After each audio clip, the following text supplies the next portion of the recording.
समाधायो मनोहृदि, अपने मन को भगवान के चरणों में समाहित किया, है ना। तो इसका अर्थ है हम जब भी भगवान के लिए कोई स्तुति कीर्तन करें, भगवान के गुण महिमाओं का कीर्तन करें, तो हमारा मन को क्या करना होगा, भगवान के चरणों में पहले समाहित करना होगा। भगवान के चरणों में समाहित किए बगैर हमारी स्तुति, हमारी कीर्तन, हमारे कथा ये पूर्ण नहीं होंगे। इसीलिए इसमें बहुत सुंदर बताया गया है कि एवं व्यवस्थितो बुद्धिया, उन्होंने बुद्धि को एकाग्र करते हुए और मन को भगवान के चरणों में समाहित करते हुए, ये मन और बुद्धि दो बड़ा आश्चर्य विषय है। इस मन और बुद्धि के कारण न जाने जीव करोड़ों करोड़ों जन्मों में कहां कहां नहीं भटकते हैं। हर परिस्थिति में केवल हम अगर किसी के बहकावे में आते हैं तो वो मन और बुद्धि के ही बहकावे में अधिकतर आते हैं। तो इसीलिए हमारे शास्त्रों में मन और बुद्धि के बारे में विस्तार से चर्चा किया गया है। और जब तक हम मन और बुद्धि के बारे में नहीं जानेंगे, नहीं समझेंगे, तब तक हमारा मन अत्यंत चंचल ही रहेंगे और चंचल मन से हम स्थिरता प्राप्त नहीं कर पाएंगे। स्थिरता प्राप्त नहीं कर पाने के कारण हमारे चित्त में, हमारे मन में अस्थिरता, उद्वेग, शंका, चिंता ये सताते ही रहेंगे। इसीलिए इस गजेंद्र मोक्ष के प्रथम श्लोक में जो कहा गया, समाधाय मनोहृदि, तो मन को और बुद्धि को समझना हमें थोड़ा सा आवश्यक है। मन क्या है? हमारे जो मानव शरीर है ना, मानव शरीर दो भागों में भाग किया जा सकता है। एक तो जड़ शरीर है जो हाड़, मांस, मज्जा, रक्त, पीत से बना हुआ है, ये भौतिक शरीर है, जड़ शरीर है। और एक है हमारी चेतन सत्ता, सूक्ष्म शरीर, है ना। तो वो चेतन सत्ता सूक्ष्म शरीर को हम कहते हैं अंतःकरण चतुष्टय। क्या कहते हैं? अंतःकरण चतुष्टय। मन, बुद्धि, चित्त और अहंकार, इन चारों को मिलाकर के कहा जाता है अंतःकरण चतुष्टय।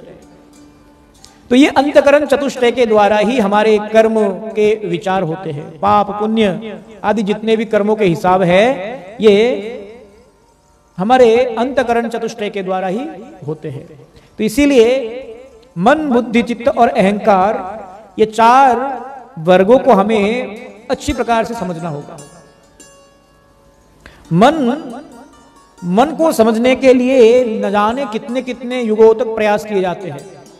अर्जुन ने भी भगवान कृष्ण को यही अपनी दुविधा बताया है कि हे भगवान, चंचलम ही मनः कृष्ण, कि मेरा मन अत्यंत चंचल है, इस चंचल मन को मैं भगवान कृष्ण के चरणों में किस प्रकार से समर्पित करूं?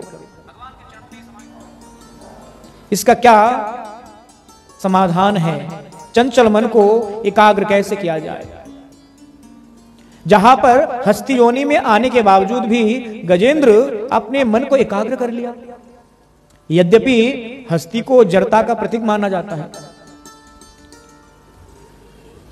जड़ बुद्धि का प्रतीक माना जाता है। जैसे अभी ये सर्दी का मौसम आ रहे हैं, है ना। इस सर्दी के मौसम में आप देखोगे इस समय जितने भी हरियाली बसंत में आए हुए थे वो सब के सब झड़ जाएंगे।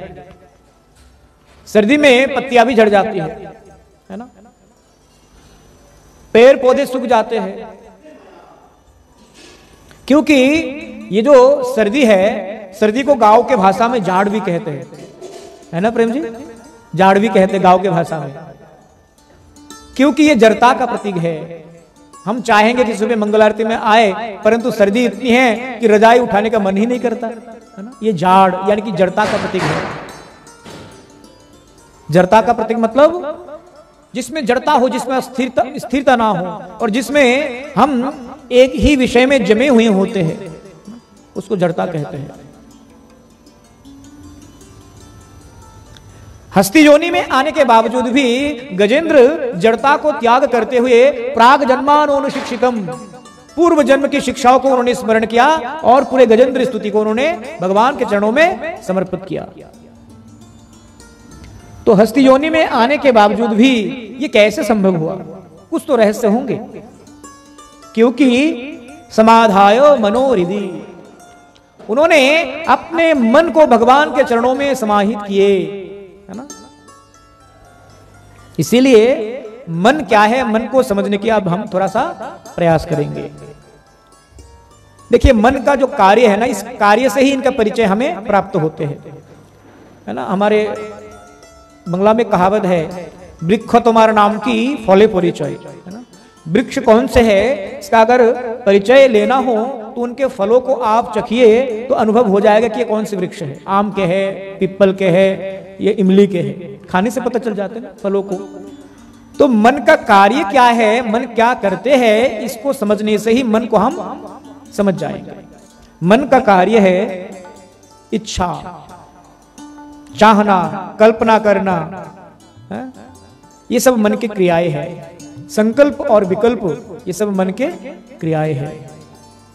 हमारे जितने भी इंद्रियां भोग करती है ना, वो मन के द्वारा ही भोग करती है।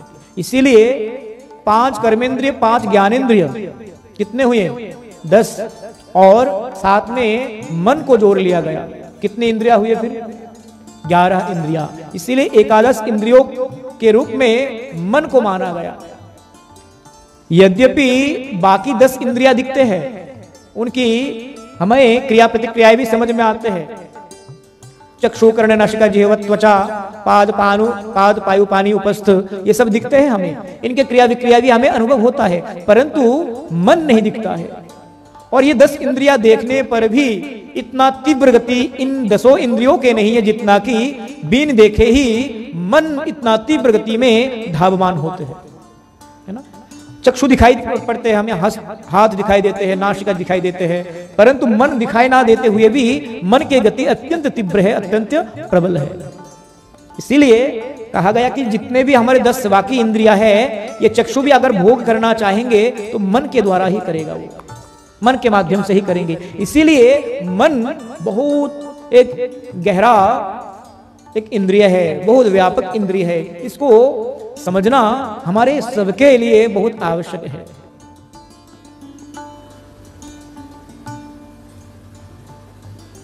इसीलिए भगवत गीता में कहा गया, भगवान कृष्ण स्वयं कहते हैं कि मन एव मनुष्याणाम कारणम बंध मोक्ष, कि ये मन ही है हमारे बंधन का कारण और मोक्ष का भी कारण।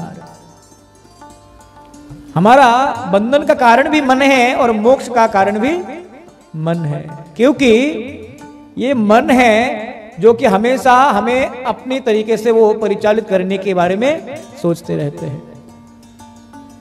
मन चाहते हैं कि बाकी के जो 10 इंद्रिया है इनको वे कंट्रोल करें, है ना। परंतु मन हमेशा से ही जब तक भगवान के चरणों में नहीं जाएंगे तब तक मन का जो गति है वो संपन्न नहीं होगा।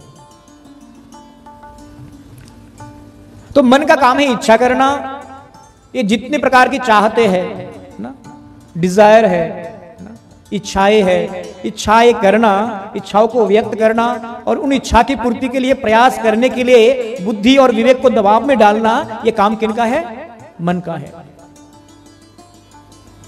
फिर बुद्धि क्या है, कहते कि बुद्धि का कार्य है निर्माण करना। मन दिन भर में अपने जाल में जितने भी कल्पनाएं बुनते हैं ना, मन अपने जाल में जितने भी कल्पनाएं बुनते हैं, बनाते हैं, उन कल्पनाओं को जितना आवश्यक है उतने को साथ लेना, बाकियों को छोड़ देना काम किनका है, बुद्धि का है। यानी कि आपने दिन भर में बहुत कुछ कल्पनाएं किए, बहुत कुछ सोचे, है ना। सोचने के बाद अब आपके लिए हानिकारक क्या है, आपके लिए फायदेमंद क्या है, इसका चयन कौन करेंगे, बुद्धि करेगी। अब बुद्धि भी किन के अनुरूप चयन करेंगे, मन के अनुरूप ही चयन करेंगे। यद्यपि बुद्धि यहां पर स्वतंत्र हो सकती है, परंतु मन आपके वश में ना होने के कारण बुद्धि भी आपके वश में नहीं होंगे। इसीलिए जैसे होते ना गांव में बैलों से हाल जोतते हैं, 2 बैल होते हैं, अगर एक बैल इधर तरफ भग जाए और एक इधर की तरफ भग जाए तो अब हाल नहीं जोत सकते। दोनों बैलों को एक ही दिशा में चलना होगा तभी आप संपूर्ण हाल को जोत सकते हो। उसी प्रकार मन और बुद्धि को जब तक आप एक सूत्र में, एक समांतराल में नहीं बांध पाओगे, तब तक आपका या तो मन या तो बुद्धि, बुद्धि इधर और मन इधर। परिणाम स्वरूप क्या होगा? परिणाम स्वरूप आप चंचल, आप उद्वेग और कष्ट को भोगोगे। इसीलिए मन का काम है कल्पना करना और बुद्धि का काम है उन कल्पनाओं को निश्चित रूप देना, उन कल्पनाओं को परिणाम देना। मन जैसे जैसे अपने बुद्धि को परिचालित करती है, उसी प्रकार से बुद्धि क्या करती है? बुद्धि का प्रधान जो परिचय है ना, बुद्धि का प्रधान परिचय है, हथियार है तर्क। बुद्धि हमेशा क्या करती है?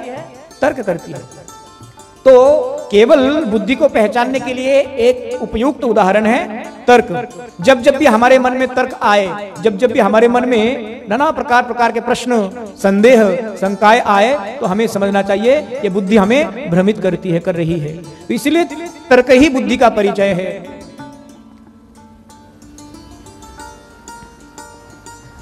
इस प्रकार से मन और बुद्धि ये दो विषय हमें क्या करते हैं?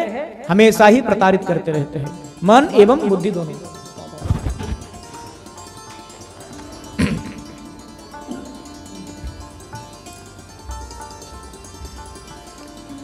ये मन एवं बुद्धि दो विषय को चुनते हैं, या तो श्रेय विषय को या फिर प्रिय विषय को।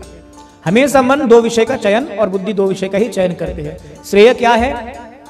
श्रेय वो विषय है जो हमारे आत्मा के कल्याण के लिए हो, भगवान तक जाने के लिए हो, भगवान से जुड़ने के लिए हो, उसको कहते हैं श्रेय पंथा। और प्रिय पंथा किसे कहते हैं? प्रिय पंथा कहते हैं हमें अच्छा क्या लगता है, मेरी भलाई किसमें है, जब ये सोचता हूं तो इसको कहते हैं प्रिय। तो ये दो विषय ही मन और बुद्धि चयन करती है।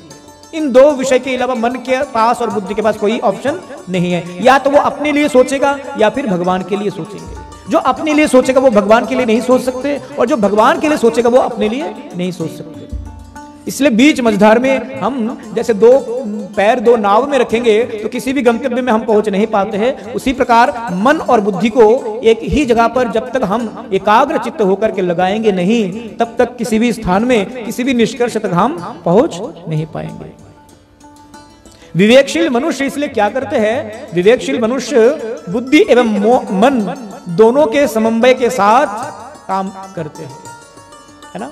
आप बुद्धि का प्रयोग अधिक करोगे और मन के बारे में सोचोगे भी नहीं, तो आप किसी भी निष्कर्ष तक पहुंच तो जाओगे, परंतु आपको संतुष्टि नहीं मिलेगी। इसलिए विवेकशील मनुष्य क्या करते हैं? मन को और बुद्धि को दोनों को साथ मिला करके डिसीजन लेते हैं। इसलिए डिसीजन मेकिंग जो जितने भी आज के समय में कॉर्पोरेट मार्केटिंग में कोर्सेज किया जाता है ना, उसमें विशेष प्रकार से ये सिखाया जाता है कि जब भी आप कोई सिद्धांत तक पहुंचे, किसी डिसीजन तक पहुंचे, वहां आप अवश्य ही ध्यान रखें क्या ये केवल मन का ही आपका सिद्धांत है, डिसीजन है, या फिर उसमें विवेक का भी कोई योगदान है, बुद्धि का भी कोई योगदान है। तो इसीलिए मन एवं बुद्धि दोनों को जब तक हम साथ लेकर के नहीं चलेंगे, तब तक हमारा कल्याण संभव नहीं है। इसीलिए ये गजेंद्र मन एवं बुद्धि दोनों को ही भगवान के चरणों में लगाया। एवं व्यवसिताय बुद्धाय समाधायो मनोहृदि।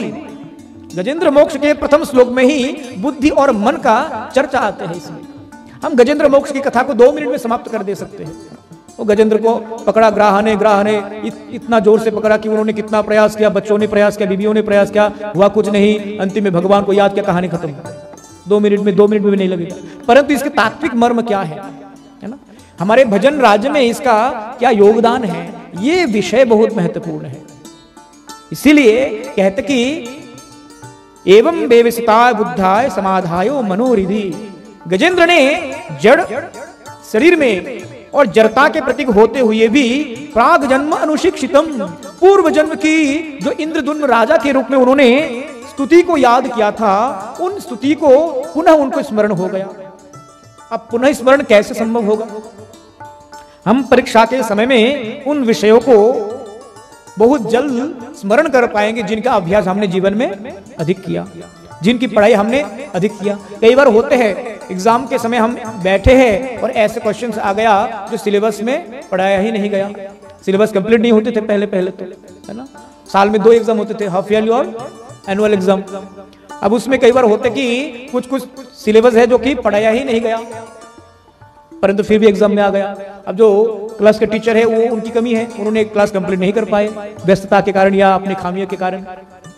तो ऐसे ही जीवन में, गजेंद्र के जीवन में इतना आसानी से उन्होंने कैसे स्मरण कर लिया, क्योंकि जब वो इंद्रधुम्न के रूप में थे तब वो इतना उन्होंने धार्मिक परायण जीवन को व्यतीत किए कि वो हाथी के जोनी में जाकर के भी पूर्व जन्म की स्मृतियां उनको स्मरण आया। इसका एक ही कारण है, क्योंकि उन्होंने अगले जन्म में बहुत बहुत बहुत बहुत साधन किए थे। और भगवान ने कहा कि हम इस जन्म में जो साधन करते हैं, किसी कारण से हम अगर पतित हो भी जाते हैं तो निश्चित तौर पर अगले जन्म में भी हमें भगवान एक अवसर अवश्य ही देते हैं। तो जजाप परमं जप्याम प्राग जन्मानुशिक्षितम, वो जो अगले जन्म में उन्होंने स्तुति कीर्तन किया था भगवान विष्णु के, अब वो स्मरण आ गया। अब सोचिए, हम जब मृत्यु को प्राप्त होंगे, हमारी जब देहांत के समय आएंगे, उस समय क्या मंजर होगा सोचिए एक मिनट के लिए। हम बिस्तर में पड़े हुए होंगे, आंखों की रोशनी बिल्कुल ऐसा दिखाई पड़ेगा कि कुछ स्पष्ट के रूप में कुछ दिखाई नहीं पड़ रहे हैं, हाथ कांप रहे होंगे, होठ कांप रहे होंगे, है ना। और मृत्यु के प्राग मुहूर्त के जो लक्षण बताए गए शास्त्र में, कि आप तो उस समय के लिए चाह करके भी बोल नहीं सकते, हमारे बाक रुद्ध हो जाएंगे उस समय। आप चाहोगे अपने बच्चों को पुकारने के लिए, चाहोगे धुतकारने के लिए, चिल्लाने के लिए, परंतु आपके द्वारा कुछ भी संभव नहीं होगा। आपको मरने से पहले पूरा यमलोक का मंजर दिखाई पड़ेंगे, पूरा के पूरा एज इट इज दिखाई पड़ेंगे। यमदूत को आते हुए आप देखोगे, परंतु किसी को आप बता नहीं सकते। इसीलिए मरने का भी लक्षण बताया गया, अच्छे मृत्यु और अपमृत्यु के लक्षण बताए गए शास्त्र में, विशेष प्रकार से गरुड़ पुराण में। इसीलिए हम देखते हैं कोई व्यक्ति मर जाते हैं तो मुंह खोल करके मर जाते हैं, है ना। या कोई मरते तो आंखों को बड़े बड़े करके मर जाते हैं, या फिर कोई मरते हैं तो जीवा को काटते हुए दोनों दांतों के बीच में, या फिर कोई मरने से पहले क्या करते हैं, मलमूत्र त्याग देते हैं। सबसे अच्छा मृत्यु माना गया जो स्वाभाविक रूप में नेत्रों को मूंद करके, तो स्वाभाविक ही उनका शरीर का जो चेहरा है वो स्वाभाविक रहते हैं, और जिनके विकराल रूप बन जाते हैं ना मरने के समय, उनकी गति भी ऐसे, क्योंकि वो डर जाते देखते ही, है ना। वो जो यमदूत आते हैं, यमदूत आकर के किस प्रकार से यमलोक के वो पूरा संपूर्ण, जब ऊपर भी बैठ सकते हैं, कष्ट ना हो तो ना, आराम से बैठ सकते। तो इस प्रकार से उन्होंने, गजेंद्र ने ये देखा कि प्राग जन्म अनुशिक्षितम, अब मुझे वो जो स्तुति मैंने किया था पूर्व जन्म में, अब वही मेरा काम आने वाले हैं। काम में तो कोई नहीं आया। अपने बच्चों को उन्होंने बड़ी इच्छा से निहारा, परंतु कुछ समय तक बच्चों ने प्रयास करते हुए बोले, पिताजी हमसे तो अब नहीं हो पाएगा। पत्नियां बहुत प्रयास किए पर नहीं हो पाए। इसीलिए कहा गया ना कि देखो, हमारे सनातन शास्त्र में मरने के बाद हमें जलाते हैं ना, शमशान में जलाते हैं, तो बहुत सुंदर लाइन है, जलना तो आपको है ही, है ना? चाहे जीवित रहते हुए चिंता की आग में या मरने के बाद चिता के आग में, जलना आपको है ही। कभी कभी हम तो बिना आग के भी जल जाते हैं, कभी कभी हम तो बिना आग के भी जल जाते हैं। आपसे आगे कैसे निकल गया, इतना अच्छा कैसे कर रहा है, वही ईर्ष्या की आग आपको कह रहा हूं कि जलो मत, इतना मरने तक का इंतजार कर लिया करो कम से कम, है ना। ये मैंने एक दिन लिखा था ऐसे, मैं पहले बहुत लिखता था, पहले तो बंगला में लिखता था, अब हिंदी में थोड़ा थोड़ा मैं प्रयास करता हूं लिखने के लिए। तो कहने का मतलब है, संसार में केवल आग और आग है। इसलिए हम सुबह सुबह गाते ना, संसार दावा नललीड लोक त्राणाय कारुण्य घना घनत्वम, केवल आग के सिवाय संसार में और कुछ नहीं है। तो इसीलिए गजेंद्र ने बहुत आशाएं किया अपने परिवार के प्रति, परंतु उनका साथ भी अंतिम समय तक नहीं ले पाए वो।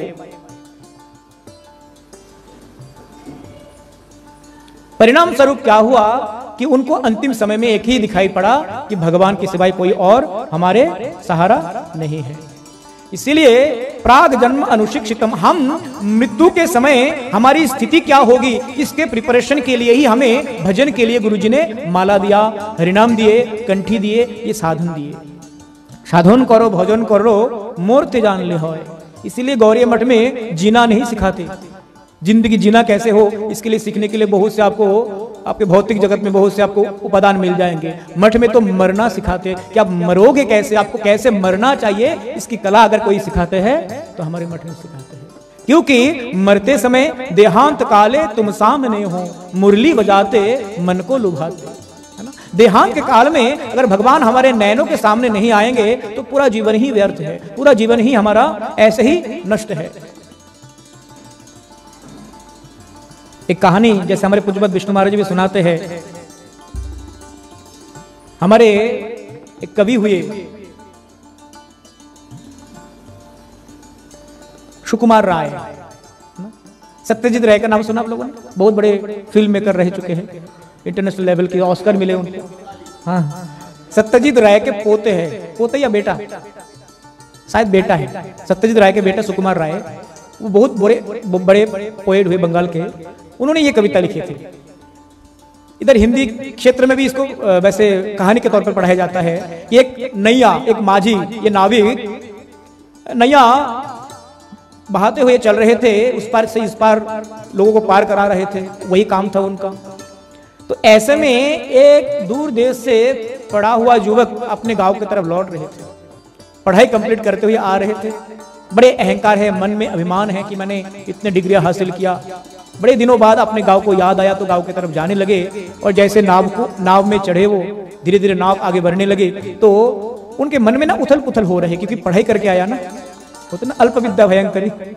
तो कहते भैया तुम कितने सालों से नाव चला रहे हो? बोले भैया हमारा काम ही ये, जन्म जन्म से हम करते आ रहे हैं। हमारे पिताजी ने किया, मैं कर रहा हूँ, मेरे दादाजी ने भी किया था, मेरे पिताजी ने किया, फिर अब मैं करूँ, अब मेरे बच्चे भी सीख रहे हैं, वो भी करेंगे, हमारा तो यही काम है। बोला अच्छा।